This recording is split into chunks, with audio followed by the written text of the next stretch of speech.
ఒక చిన్న విషయం అనిపిస్తుంది, కొందరు నవ్వుతారు కూడా. కానీ కోతుల సమస్య చాలా పెద్ద సమస్య అండి. అది మా వికారాబాద్ జిల్లాలో ప్రత్యేకంగా. అయితే నేను ఎన్నో ఏళ్ల సంది దీని మీద ప్రయత్నం చేస్తున్నా. దీన్ని ఎట్లా పరిష్కారం ఏందది ప్రభుత్వాలు కూడా ఎంతోమంది మాట్లాడినరు, మాజీ ముఖ్యమంత్రి కూడా మాట్లాడినరు. కానీ ఇప్పటి వరకు పరిష్కారం అయితే కాలేదు. లక్షలాది కోట్లు ఉన్నాయి. కానీ నేను ఒక ఆర్టీఐ పెట్టిన ప్రిన్సిపల్ కన్జర్వేటర్ ఫారెస్ట్కు ఆర్టీఐ పెట్టిన ఏంటంటే 2001 ఇప్పటి వరకు 2014 నుంచి 2021 వరకు ఎన్ని కోతులు పట్టినరు. ఎందుకంటే పెద్ద సమస్య అయింది. నేను కాదు, మంత్రులు కూడా మాట్లాడి, ముఖ్యమంత్రి కూడా మాట్లాడినప్పుడు పరిష్కారం ఎన్ని కోతులు పట్టిందంటే వాళ్ళు ఆర్టీఐకి సమాధానం ఇచ్చిందంటే ఇప్పటి వరకు మొత్తం తెలంగాణలో మేము కేవలము 700 కోతులు పట్టినాము, 389 కోతులనే స్టెరిలైజ్ చేసి ఇడిచిపెట్టామని. అది పరిష్కారమా లక్షలాది కోట్లు ఉంటే? కానీ లక్షలాది మంది రైతాంగానికి సమస్య, కోట్లాది విలువైన పంటలు పోతున్నాయి. ఇంతకుముందు కోతులు అంటే ఏదో అరటి పండ్లో అరటి తోటనో లేకుంటే కూరగాయలనో లేకుంటే పండ్లనో తెంపేది. కానీ ఈ నడుమ కోతులు వరి చేన్లను, తినరాని పత్తి పిండెలను కూడా నమిలి పారేస్తున్నాయి, ప్రతి పంటను నాశనం చేస్తున్నాయి. అయితే ఇది చాలా సీరియస్ ఇష్యూ మా వికారాబాద్ జిల్లా అనుకుంటే. ఢిల్లీకి వచ్చినాక మా మిత్రులను, ఎంపీ మిత్రులను అడిగితే జమ్మూలో కూడా ఉన్నది, బీహార్లో కూడా ఉన్నది, యూపీలు ఉన్నది, ప్రతి రాష్ట్రం ఎంతో అంతున్నది. కొన్ని జాగాలల్లో ఈ సమస్య కోతులు కాదు, అడవి పందులు, కొన్ని జాగాల నీళ్ళుగా ఇవన్నీ ఉన్నాయి. అయితే దీనికి నేషనల్ పాలసీ ఉండాలి, రాష్ట్ర పాలసీ ఉండాలి. రాష్ట్రాలు ఇంతకుముందు ఒక రాష్ట్రం ఓ తీరే చేస్తుండే, ఇంకో రాష్ట్రం ఇంకో తీరే చేస్తుండే. దీనికో పాలసీ చక్కగా లేదు. ఉదాహరణగా నేను చెప్పినట్టు ఇంతకుముందు ఫారెస్ట్ డిపార్ట్మెంట్ 700 కోట్లను బట్టి 300 స్టెరిలైజ్ చేసింది.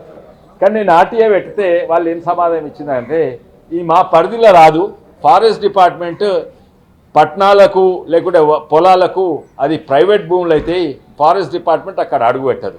అయితే ఫారెస్ట్ డిపార్ట్మెంట్ పరిధి కిందికి రాదు.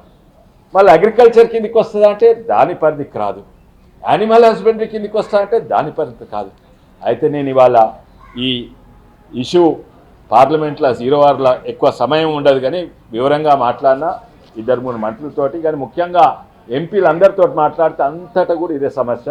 దీనికి ఒక నోడల్ మినిస్ట్రీ కావాలి అండ్ దీనికి ఒక నేషనల్ గైడ్లైన్స్ ఉండాలి. అదే గైడ్లైన్స్ ప్రతి రాష్ట్రం పాటించాలని నేను కోరినాను. చాలామంది అప్రిషియేట్ చేశారు.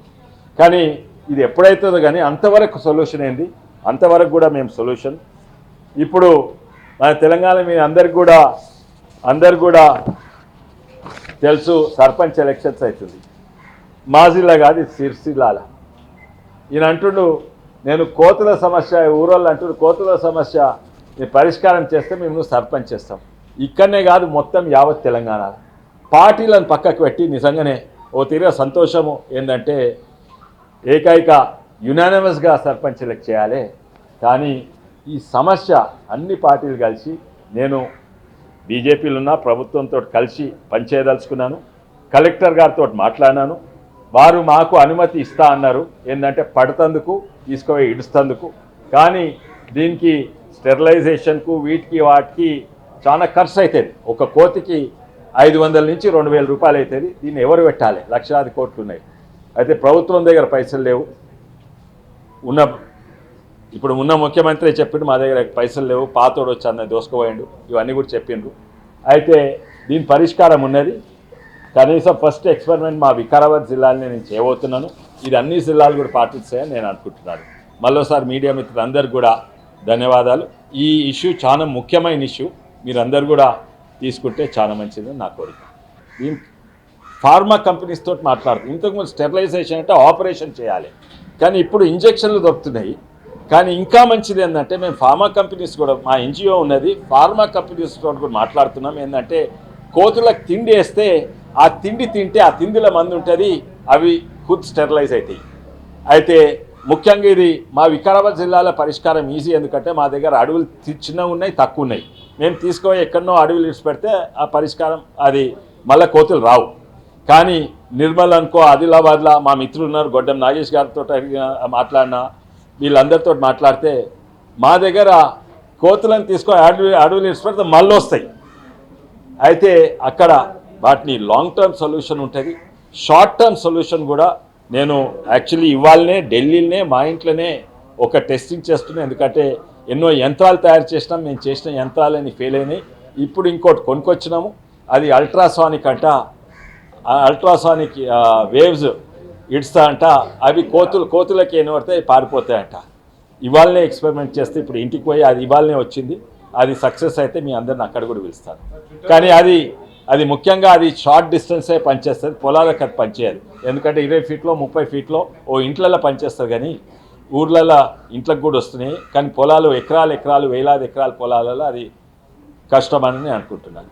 అయితే 2001లో దీన్ని ఎండేంజర్డ్ స్పీసీస్ నుంచి తీసేసిండ్రు ప్రభుత్వం. అయితే దీన్ని పట్టుకొని స్టెరిలైజ్ చేయవచ్చు. అట్లే అడవి పందులను వర్మిన్గా డిక్లేర్ చేసిండ్రు. వర్మిన్గా అంటే తుపాకీ తీసుకొని కొట్టొచ్చు కూడా, కానీ కోతులను కొట్టరాదు, కానీ స్టెరిలైజ్ చేయవచ్చు.